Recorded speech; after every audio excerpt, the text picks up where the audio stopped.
Even APC themselves seem to have realized that, wow, it's not possible. Yes, we are in power.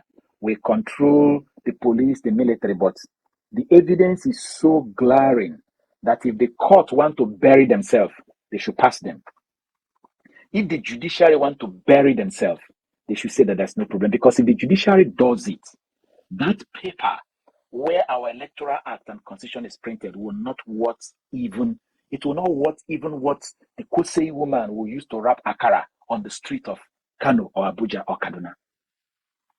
And I am sure that even if they are parleying with the executive, they may have called them and said, you know what? I don't believe in conspiracy theory, so to say. But all those rumors that are making the round that the president was caught in a conversation with the Chief Justice, I usually think, is it worth it? But it may be true. It may be true that someone from the judiciary have actually spoken to the executive and said, hey guys, there is no way we can help you people. Your case is so bad, we can't manage it. Secondly, when Labour Party is saying that APC is preparing for another election, you see, finally, they themselves have admitted it. They are preparing for a new election. And they are saying, even though we are preparing for this election, please don't let us meet this party again in the field. We can't stand Labour Party again, please. So sometimes when rumors are making rounds like this, so like somebody said, there is no smoke without fire. There is no smoke without fire. So there is every possibility that they have been advised from the grapevine that, look, this thing is not possible. It's not as if Nigerians are violent, obedience are violent. It's just that the judges themselves cannot bring themselves to say, Inec, you did well. But I am also asking myself, with the Supreme Court prior judgments, with respect to forgery, with respect to forfeiture, with respect to other issues being raised, how will the Supreme Court technicality are they going to use to wriggle out of it? Because if they don't wriggle out of it, APC is calling for a new election that they won't participate in. Because in the first place, they will be disqualified. And if they are disqualified, and then the Supreme Court goes further to say, we disqualify you because of all these allegations, one, and INEC, you didn't do well, and so, it means that the election that is going to happen will be a new election without APC. Because it's going to be an annulment of this election. But APC will not be on the ballot. It is now going to be PDP and Labour Party going to the field to test their strength with other parties, of course. As God may have it, somebody wrote a question. We know there were undeniable irregularities in the last presidential election, but what if at the end of the day, the judiciary compromised justice in spite of all glaring evidence? Just as I said, they probably just want to bury themselves forever. The little integrity they have. As I said yesterday, the only arm of government that can save our democracy and which is capable of saving democracy in any part of the world is the judiciary. Because the other two arms of government are pure politicians, 100%. The whole of the legislators are elected representatives, they're politicians. And the executive, elected people.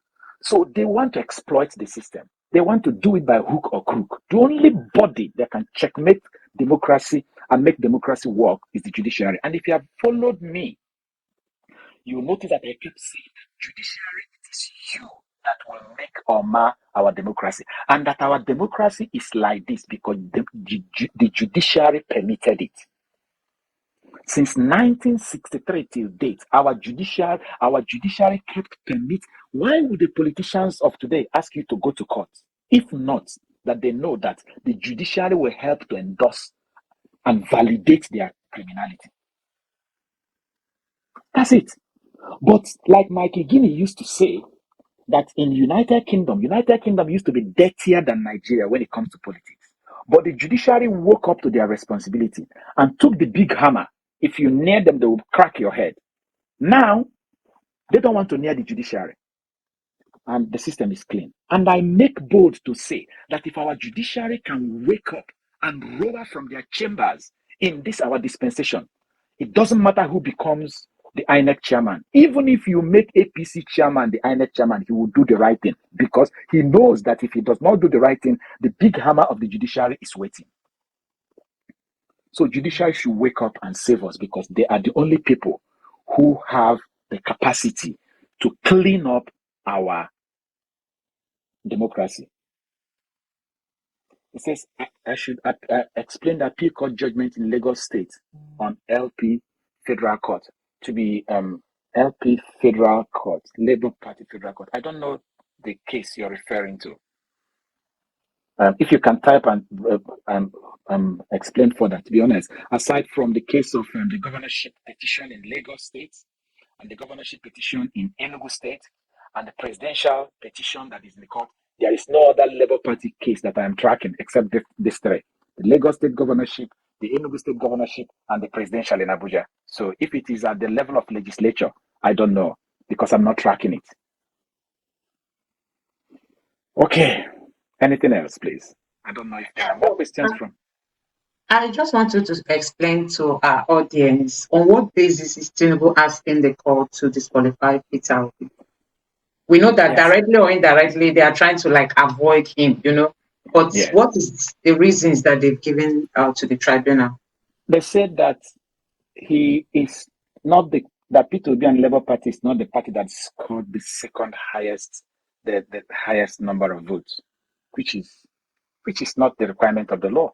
They've said it even in the video you played. We, APC, we got the highest number of votes. The second party. I was thinking that they would begin to talk things like, that stories they used to carry around that he was a PDP member when he contested. I thought they would even talk like that for disqualification. But they know that those things were empty claims, because the whole Nigeria, remember that the whole Nigeria was shaken when the letter of resignation from PDP by Peter Obi went viral. The letter he wrote to his party and said, I am no longer interested. I don't want to be a member of PDP. And then people were saying, which party will he choose? Which party will he follow? Which party? So it was obvious when he wrote his resignation letter, it was available. When he waited until he joined Labour Party, it was also clear. So if PDP decide not to use their pen to cancel his name, that does not mean, for instance, if you sack your company, if your company hires you, for instance, and you decide you don't like them again, and you wrote a resignation letter and sent to them, and they still decide to keep you in their database, does that invalidate the fact that you have left? The secretary of the PDP received the letter of resignation. He stamped it. If whatever they do, even if they burn the letter, a copy that he received is with him.